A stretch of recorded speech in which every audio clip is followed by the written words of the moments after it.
We understand that as long as we are housed in this corruptible earthen vessel, this process will endure. What process am I referring to?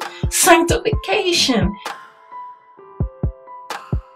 Sanctification is God's will and plan. 1 Thessalonians 4:3-5 of the NIV. It is God's will that you should be sanctified.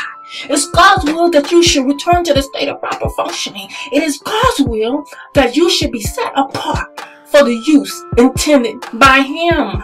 That you shall avoid sexual immorality. Why? Because sexual immorality, this sin is against the body. And we learn in the Word of God that our body is a temple for the Holy Spirit, because the Spirit of God lives in us.